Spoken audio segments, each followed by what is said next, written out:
algunos problemas medioambientales son fundamentales, como es el caso de medicamentos que se han encontrado en las aguas residuales, en particular que llegan a los ríos. Entonces, ¿cómo es esto posible?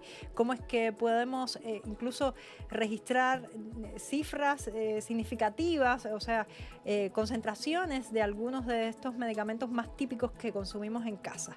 Por eso es que invitamos hoy a Cambio de Grado a hablar a un experto en la materia, y se trata de César Hueliñir, que es académico precisamente de la Universidad de los Andes, que nos va a abarcar acerca de esta temática que es tan importante, porque estamos hablando de un problema que está concentrándose en las aguas potables que llegan justamente luego a nuestros hogares. ¿Qué tal? ¿Cómo está? Y muchas gracias por habernos acompañado hoy. Buenas tardes, Laura, ¿cómo estás? Gracias por la invitación a conversar algo sobre la contaminación de contaminantes emergentes en nuestras aguas residuales específicamente. Exactamente. Bueno, César, nos gustaría que nos comentara acerca de la problemática que estamos teniendo, en particular en las aguas residuales, pero ¿cuál es el problema? ¿En qué consiste? ¿Cómo es que hemos llegado a identificar medicamentos que son típicos Sí, de consumo humano, humano. claro, como el ibuprofeno, por ejemplo, en las aguas? ¿Cómo hemos llegado a eso? Eh, a ver, son varios factores. Lo primero es el sobreconsumo nuestro de los medicamentos, el consumo sin una prescripción médica tan clara. Eh, Eso normalmente y naturalmente va a generar una sobre acumulación de estos contaminantes, una mayor cantidad que entra a nuestros caudales de aguas residuales. Y eso por un lado. Entonces, mayor cantidad de personas, mayor cantidad de consumo de medicamentos, mayor cantidad de enfermos, también los enfermos tienen que tomarlo, pero a veces no solamente son ellos los que incrementan las concentraciones, sino que somos nosotros cuando tenemos algún dolor pequeño y empezamos a automedicarnos, básicamente. Claro. Entonces a través de nuestras heces, a través de nuestros residuos, a través de ir al baño, no todo este medicamento es, es ocupado por el cuerpo nuestro, entonces parte Claro. cae o va con el residuo y llegan a las plantas de tratamiento de aguas. Las plantas de tratamiento de aguas no están diseñadas para ese tipo de residuos, para los farmacéuticos, para cierto tipo de drogas, pesticidas, etcétera. No, la planta de tratamiento está pensada para remover carbono, digamos orgánico, nitrógeno y fósforo y algo de sólidos, pero no para estos contaminantes emergentes que tienen concentraciones muy pequeñas, y al tener concentraciones tan pequeñas son difíciles de remover. Y por eso pasan por todo el tren de tratamiento, desde el sistema primario hasta el último, hasta la desinfección, y llegan a las zonas donde se descargan normalmente ríos o el mar en algunos casos, si es que son plantas que están cerca en la costa al mar.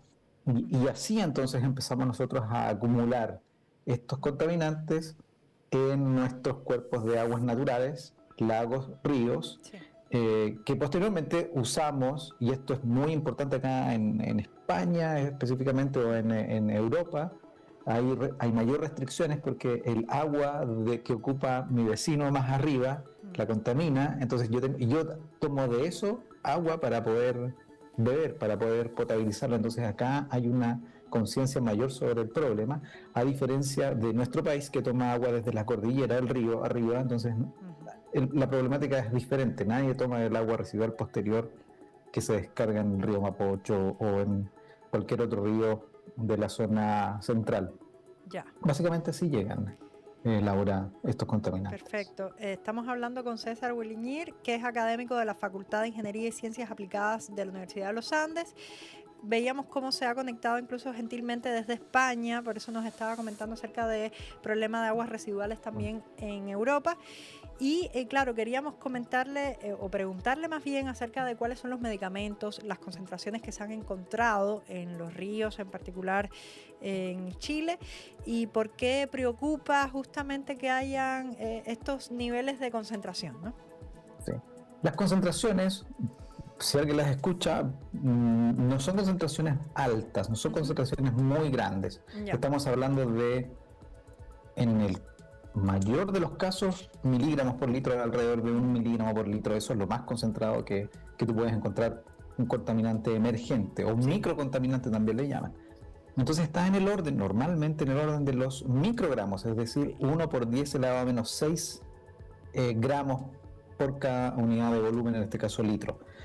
Y eso significa que son concentraciones que eventualmente pueden ser inocuas. El problema no es las concentraciones, sino que es esta La concentración. constante adición que va acumulando y que va generando, y ahí viene la respuesta a la segunda pregunta, efectos nocivos en el medio ambiente. Específicamente se ha visto, por ejemplo, el diclofenaco que afecta al sistema renal de los peces. Ya. También el diclofenaco es difícil de remover, además, no es fácil de remover, entonces pasa por todo el tren, se remueve alrededor del 30-40% de lo que entra de diclofenaco. Claro. Entonces, el diclofenaco es difícil. El ibuprofeno es algo más fácil y puede ser removido por las plantas de tratamiento con los procesos biológicos convencionales, pero aún así se encuentra más abajo algunos fármacos parecidos como el ketoprofeno, por ejemplo, que se utiliza también para el micro, tiene el mismo efecto en el ser humano, pero él sí es más difícil de remover y aparece en las aguas residuales, pero en concentraciones pequeñitas de microgramos o nanogramos. Aún así, como es constante, afectan el comportamiento de peces o afectan el comportamiento de la naturaleza, sobre todo en lagos y ríos. Otro de los contaminantes peligrosos son los antibióticos, y ellos sí que están generando un problema importante por la resistencia que pueden generar en los microorganismos justamente patógenos, que posteriormente pueden ser mucho más difíciles de poder atacar con los antibióticos convencionales que usamos actualmente. Es de allí donde empezó a generarse esta preocupación por los contaminantes emergentes y la posible problemática respecto a supermicroorganismos, microorganismos patógenos que nos puedan atacar en un futuro. Ya, entonces nos comentaba acerca de los medicamentos, no solo del tipo ibuprofeno, diclofenaco, sino también antibióticos que han llegado ustedes a, digamos, a identificar, encontrar estas concentraciones que no son tan elevadas, pero igualmente preocupan que se encuentren en los ríos. Sí, porque están en los ríos. Hay colegas que ya los han detectado, están en aguas subterráneas, que son fuentes de agua potable, están en el mar, entonces ya están en varias partes, en concentraciones pequeñas, insisto, pero existen, y al estar permanentemente en este medio natural van generando por acumulación problemas en el medio ambiente. Claro, estamos hablando de biodiversidad en los peces en particular, en la fauna, pero también en la flora, o sea, en las plantas marinas. ¿Se ha visto alguna afectación?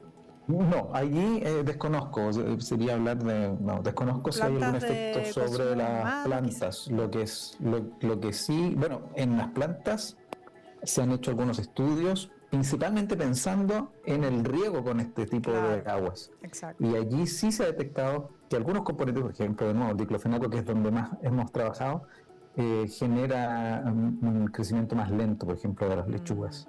Entonces sí van generando cierto tipo de problemas, con concentraciones un poco más altas, pero sí van generando algún tipo de problemas, sobre todo, insisto, con esto de la acumulación, porque es persistente, es difícil de remover. Claro. Con los sistemas convencionales de tratamiento de aguas. Perfecto. Entonces, ya descubrieron esto, pero ¿cómo fue que se hizo digamos, este estudio? ¿Cómo se llegó a saber que justamente se estaban acumulando medicamentos en las aguas de los ríos? El estudio nuestro se basó en estudios previos de colegas tanto nacionales como internacionales, donde pudieron observar que en nuestras aguas, específicamente en el río Mapocho, existen varios componentes llamados contaminantes emergentes, en estas concentraciones del orden de nano y microgramos. Por lo tanto, había un antecedente ya de que estos posibles o estos contaminantes ya están en nuestras aguas, acá en territorio nacional. Por supuesto, en otros países también se han desarrollado investigaciones, entonces nosotros nos basamos en eso, básicamente, para comenzar a estudiar este problema. Lo que nosotros quisimos hacer es probar si es que estos dos contaminantes podían ser eliminados con un proceso biológico específico que aparece en las plantas de tratamiento, que es el proceso de remoción de nitrógeno. Perfecto. Con procesos biológicos. Y eso es lo que juntamos. Entonces, estos contaminantes emergentes entran al tren del procesamiento para ser eliminados, y el proceso biológico de remoción de nitrógeno tiene en su proceso biológico algunas enzimas que no son tan específicas y que rompen a estos dos contaminantes. Y a partir de eso, entonces, nosotros propusimos poder mejorarlo y poder utilizar estos microorganismos en el tratamiento, y pudimos probar que efectivamente son útiles, sobre todo para el ibuprofeno, no tanto así para el diclofenaco. El diclofenaco requiere otro tipo de procesos de oxidación avanzada, que son químicos, básicamente. Estos son los procesos de filtración entonces que se tienen y han resultado. O sea, ya en nuestro caso sí, nosotros ya resultan, incluso uno puede mirar por ejemplo, el ibuprofeno no está en el río Mapoche. Está el ketoprofeno y otros componentes, pero el ibuprofeno no, es muy, muy biodegradable. Entonces, perfecto. ¿Por qué? Porque en las plantas de tratamiento se remueve vía biológica. Claro. No son filtros como tales, no quiero que las personas piensen que son filtros, son reactores biológicos de biomasa suspendida, se llama. Los biofiltros son otro tipo de tecnología que también eventualmente hacen el mismo trabajo, pero en menores volúmenes, tienen otro principio, y en Chile se aplican básicamente al tratamiento de aguas residuales industriales, no para aguas municipales. Perfecto. En Chile es poco regulado el tema, digamos, de justamente... La regulación. Sí, ok. Y perfecto. Y los impactos son directamente entonces en los cultivos, la biodiversidad. Pero sí, además de estas soluciones que ya nos indicaba acerca de cómo regular justamente estos niveles de concentración por ejemplo, del ibuprofeno y diclofenaco, ¿cómo podemos controlar eso? O sea, sobre todo desde el punto de vista persona, porque las acciones también quizás pudieran aportar. Sí, aquí es primero, algo que tal vez que se quedó en el tintero, las normativas. Normativas no existen, puesto que es un problema relativamente nuevo, ¿sí?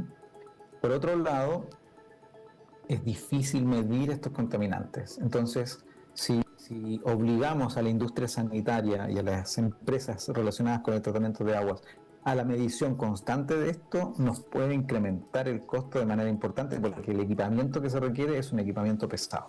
Pesado en el sentido de que es tecnología avanzada y que son equipos caros y que necesitan de personas bien entrenadas que puedan trabajar en ello. Entonces es un costo que no sé si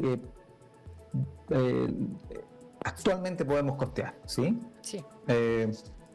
Ahora, las normativas, lo que sí existe en otros países son tablas donde aparecen estos contaminantes, y la gente del gobierno les pide a las sanitarias que específicamente estudian cierto tipo de contaminantes en sus aguas. Y eso es lo que hacen acá en Europa al menos. En Chile todavía no tenemos esa posibilidad, y por ende allí tenemos las empresas sanitarias están conscientes de esto, o sea, ellos saben que tienen que, sobre todo pensando, esto está muy ligado al cambio climático también, Laura. Sí. El agua residual en algún minuto nos va a tocar tener que reciclarla y hipotéticamente potabilizarla. Entonces, por eso es que necesitamos un sistema que pueda remover la mayor cantidad todas estas cosas pequeñitas, pero que pueden generar problemas en la salud. Y por ende, entonces, las sanitarias están pendientes de eso. Normalmente, o lo que se está pensando, son procesos de oxidación avanzadas que pueden básicamente oxidar todos estos compuestos de manera más efectiva, ¿sí? Ahí hay que ver cuál sería la tecnología, hay que hacer evaluaciones técnico-económicas, pero la tecnología está, existen tecnologías para poder esto removerlo, y hay plantas ya piloto o funcionando, o industriales funcionando en ciertas partes del mundo. Ahora, eso con respecto a la normativa. Y la segunda, ya se me olvidó la otra pregunta que me hacía sobre Sí, estábamos viendo cómo controlarlo, pero desde el punto de cómo vista, controlarlo. claro, Nosotros, personal. sí. Básicamente aquí también tendrían que, a mi juicio, algo de políticas públicas, pero de salud, ser muy conscientes de que la automedicación, sobre todo con antibióticos, es peligrosa, pero no es solamente peligrosa para nosotros, es peligrosa para todos, dado que justamente entran al canal de aguas residuales, entran también a los residuos sólidos, y eso puede generar y está generando problemas con este acostumbramiento, podríamos decir de una manera muy coloquial, de los microorganismos a estos antibióticos. Entonces, allí habría que ser muy majadero en tener o ser conscientes de no automedicarse, los médicos ser muy estrictos con el uso de los antibióticos, y también ser conscientes de la eliminación, de cómo eliminamos los remedios vencidos. Por ejemplo, hicimos nosotros también un estudio sobre cómo los remedios, cómo se botan. Sí. Y la mayoría de las personas está muy consciente de que esto puede provocar problemas, pero no sabemos cómo eliminarlos. Normalmente llegan a los residuos sólidos. De los residuos sólidos, si no hay un buen manejo de esto, percolan los lixiviados y llegan a las napas subterráneas y contaminan las aguas. Entonces, no hay que inventar la rueda, hay que mirar en otras latitudes cómo lo hacen. Hay diferentes modelos de poder reciclar los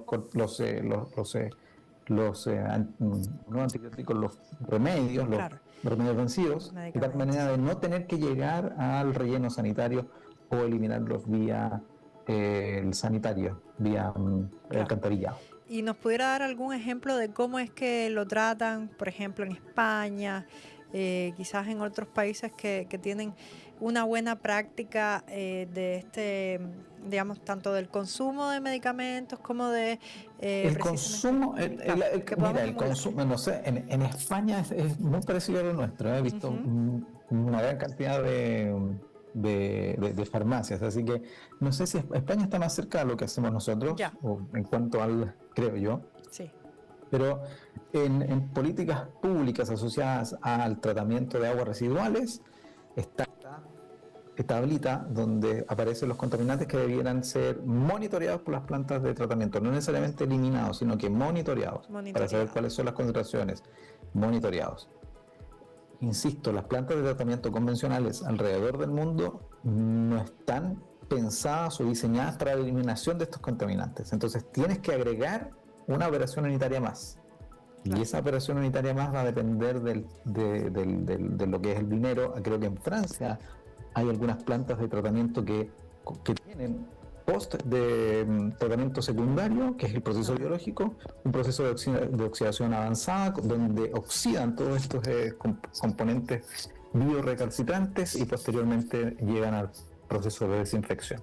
Entonces, ahí estaría. Y el manejo de los medicamentos vencidos o el reciclaje, hay diferentes formas. Hay puntos de recolección donde tú puedes ir a dejar tus remedios vencidos, ojalá cercanos a las personas, porque cuando hicimos la encuesta, la mayor dificultad era que ojalá fuera cerca de tu casa para ir a botar estos remedios.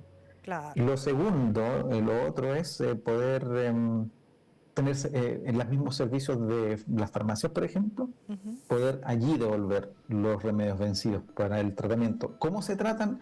Allí me parece que hay sistemas de recuperación de los componentes, como reciclaje, y también la eliminación vía eliminación como residuo peligroso, es decir, probablemente van a plantas se queman, ¿sí? Como incineración para poder eliminarse. Me parece que esas son las dos vías que pueden o que existen para la eliminación de estos residuos dependiendo del tipo de componente. ¿Y en Chile existe algún tipo ya de forma de evitar esta manera segura de deshacerse de los medicamentos o todavía se está trabajando? No tenemos, No hay. nosotros levantamos recién no hay.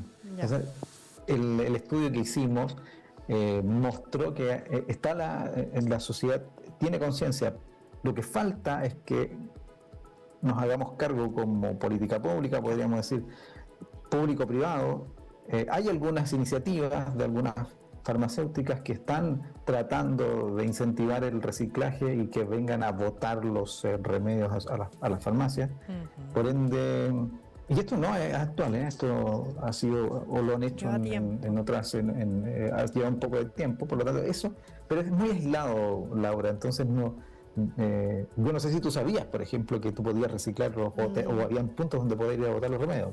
Entonces, estoy aprendiendo realmente. No lo sabíamos, y nosotros tampoco. Sí. Entonces los remedios se pueden reciclar o se podrían eventualmente botar en lugares seguros para que no tengamos que llegar al relleno sanitario o que lleguen a las plantas de tratamiento de agua. Claro. Y recordemos que esto, claro, pensando en problemas de la biodiversidad. Sí, parece que sí. Ahí la señal estuvo un poquito inestable, pero ya ahí volvió. Sí.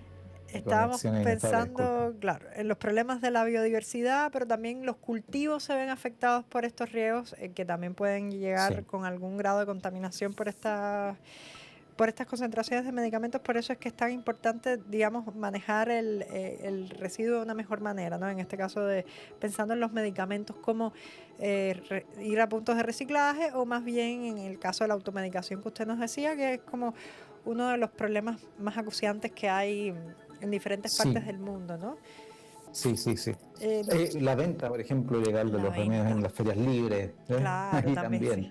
No sé, uno entiende que a veces las farmacias son algo caras, pero no sé si la solución será venderlos así o venderlos vencidos. La gente cree a veces que también hay en el estudio que cuando están vencidos pueden servir, pero no. La actividad allí decae y por lo tanto se tiene que eliminar. Bueno, eso, Laura. Eso, qué interesante lo que nos está haciendo ver, porque al menos estamos aprendiendo algo que probablemente no teníamos idea cómo iban a llegar estos a las aguas residuales, los medicamentos, y cómo sobre todo influyen en el medio ambiente, que eso es lo que nos llama la atención. Porque además, claro, las concentraciones quizás, como lo decíamos, no son tan elevadas, pero la acumulación es lo que actúa finalmente. Exactamente, es la acumulación. Es la acumulación. Entonces, la presencia constante. Es como la contaminación en el aire del MP2.5, que tiene el mismo efecto. Nosotros respiramos, no nos afecta de inmediato, pero sí nos limita la cantidad de tiempo. Claro. Porque hay estudios que demuestran que efectivamente el aire contaminado, como en nuestra ciudad de Santiago, disminuye la vida de las personas. Entonces aquí es exactamente lo mismo.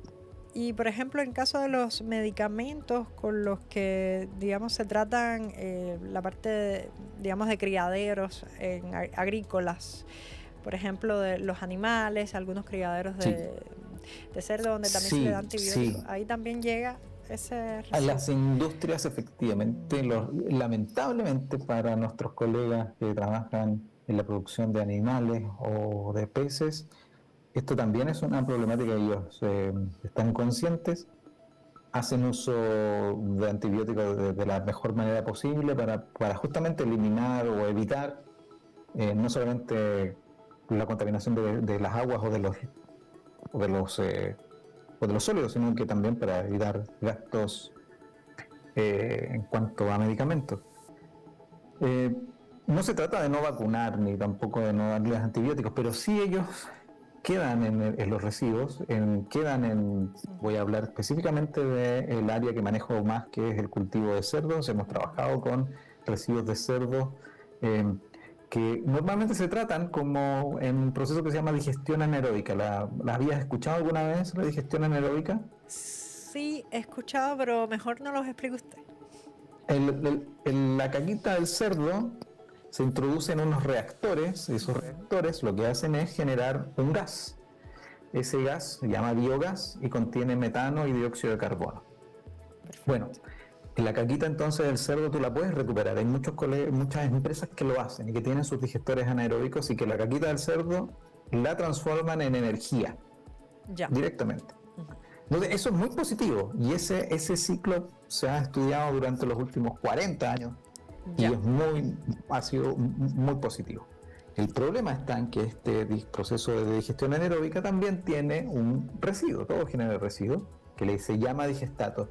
Y en los digestatos, no todos los contaminantes, porque hay algunos que son biorecalcitrantes, como lo son los antibióticos u otros tipos de elementos o químicos que se les dan a los cerdos, quedan allí.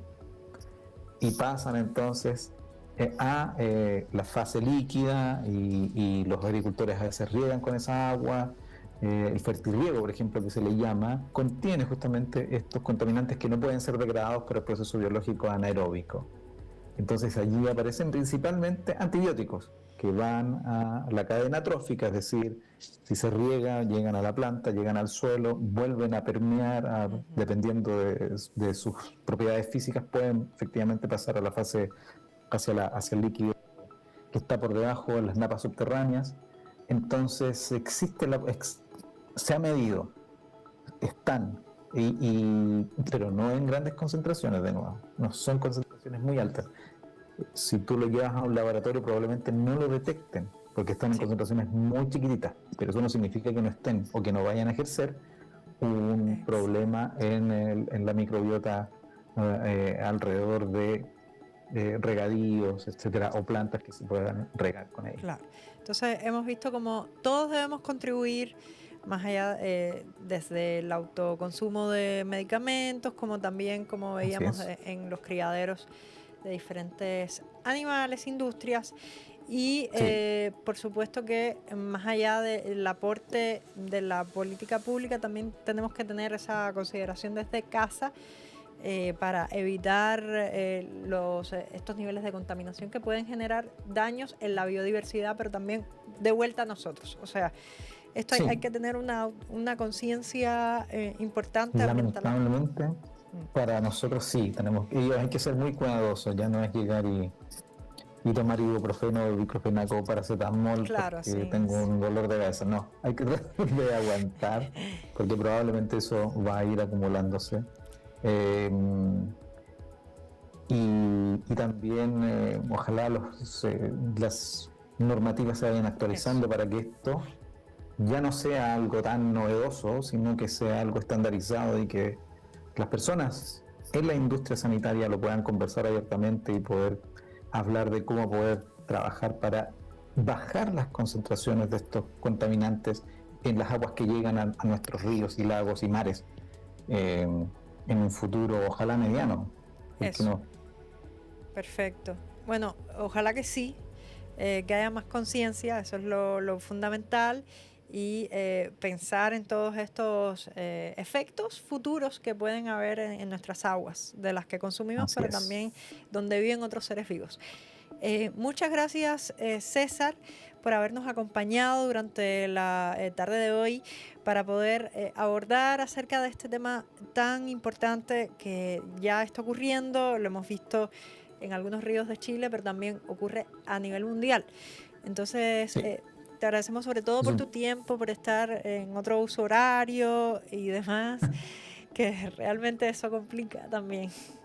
Sí, es un poco complicado, pero es importante poder difundir esta información, crear conciencia. Agradezco la invitación de tuya y de tu equipo para conversar un ratito sobre esto y ojalá que esta información ayude a otros colegas, ayude también a la ciudadanía a ser conscientes de que los fármacos pueden generar problemas en el medio ambiente, en el agua, y que el cambio climático nos va a obligar a hacernos cargo de aquello. Eso, sí. Pues ya lo han escuchado a César, Willy Ñir, que nos explicaba acerca de estos problemas medioambientales. Entonces, hasta acá llegamos con nuestra edición de Cambio de Grado. Esperamos que usted ya se haya hecho consciente de este problema, que es realmente acuciante y lo debemos tratar entre todos. No solamente, ya lo decíamos, con una política pública que aborde esta problemática, pero también desde la casa, desde el autocuidado y pensando también en el resto de las vidas. Que estén muy bien y nos vemos en otra edición.